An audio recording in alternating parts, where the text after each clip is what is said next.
கிறிஸ்து இயேசுவுக்குள் மிகவும் பிரியமாக அழைக்கப்பட்ட அன்புக்குரிய சகோதரி, உங்கள் யாவருக்கும் கிறிஸ்துவின் அன்பின் வாழ்த்துக்களை தெரிவித்துக் கொண்டு இன்னும் ரொம்ப நாள் ஆயிடுச்சு உங்கள் வீடியோ மூலிமா உங்களை காண்பது.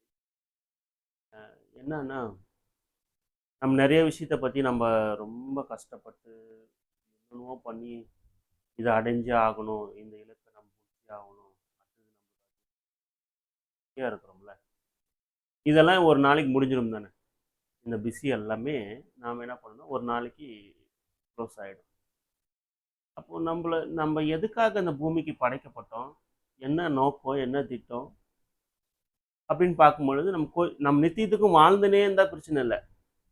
நம்ம ஒரு நம்மளுக்கு மரணமே இருக்காது, நம்ம போயினே இருக்கலாம், அப்படியே வாழ்ந்துகிட்டே இருக்கலாம் அப்படின்னா எந்த பிரச்சனை இல்லை, நீங்கள் பண்ணுறதை கண்டினியூ பண்ணலாம். ஆனால் மறிச்சிருவோமே, இந்த மரணம்ன்றது ஒன்று வந்துடும்ல, எண்டுன்னு வந்துடுதுல. அப்போது இந்த எண்டுக்கு அப்புறம் தான் அவ்வளோதானா, நான் பண்ணுறதெல்லாம் எவ்வளோதானா, நான் பூமியில் பிரயாசப்படுகிற எல்லா விஷயமும் அவ்வளோதானான்னு பார்க்கும்போது அவ்வளோதான். அப்போ நம்மளை நித்தியத்துக்கும் எந்த விஷயம் கொண்டு போகும்? இப்போ இயேசு கிறிஸ்து சொல்கிறார், என்னத்தை சம்பாதித்தாலும் புத்தியை சம்பாதித்து கொள்ளு. அப்போ புத்தியை வச்சு நான் என்ன பண்ணுறது, புத்தியை சம்பாதிச்சு பணம் சம்பாதிக்கிறதா அப்படின்றதுல பணமும் அழிஞ்சு போயிடுமே. புத்தி எதுக்குன்னா அழியாமைக்குரிய காரியங்களை கற்றுக்கணும். நான் எப்படி உயிர் தெள போகிறேன், எல்லாரும் சொல்கிறாங்க நான் மறித்து உயிர் தெழுவேன் அடுத்த ஜென்மம் அப்படின்லாம் சொல்லுவாங்க. அதுக்குரிய காரியத்தை நான் தெளிவில்லை எனக்கு. நான் எப்படி உயிர் தெழுவேன், உயிர் தெழுதல் காரியங்கள் வேதம் என்ன சொல்லுது, நான் எப்படி மறைச்ச பிறகு எப்படி உயிர் தெழுவேன், அப்படியே எழுவுனா இல்லை ஆவிக்குரிய நிலைமையில் எழுவுனா எப்படின்னு எனக்கு தெரியும், எந்த அறிவுமே இல்லையே. உயிர் தெழுதலுக்குரிய காரியங்கள் என்ன? இப்போ உலகத்தில் இப்போ என்ன நடந்துன்னு இருக்குது, ஏன் சண்டை போடுறானுங்க? அப்போ இயேசு கிறிஸ்து வருகை எப்படி இருக்கும்?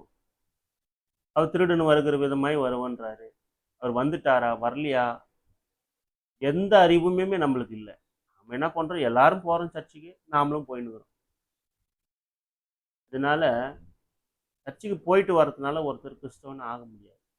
கிறிஸ்துவை அறிகிற அறிவு நம்மளுக்கு வேணும். அதே பிதாவை அறிகிற அறிவு நம்மளுக்கு வசனம் இருக்குது. உங்களுக்கு நித்திய ஜீவன் வேணுமா, இந்த ஜீவன் உங்களுக்கு நித்தியமா உங்களுக்கு இருக்கணுமா, உயிர்த்தெழுதல் எப்படி இருக்கும், அந்த காரியங்கள் எப்படி இருக்கும் அப்படின்னு நாம் தெரிஞ்சுக்கணும்னா, ஜீவன் வேணும்னா ஒரு விஷயம் இருக்கு. ஒன்றான மெய்தேவனாகிய உம்மையும் நீர் அனுப்பின இயேசு கிறிஸ்துவையும் அறிவதே நித்திய ஜீவன். ஒன்றான மெய்தேவன் யாரு?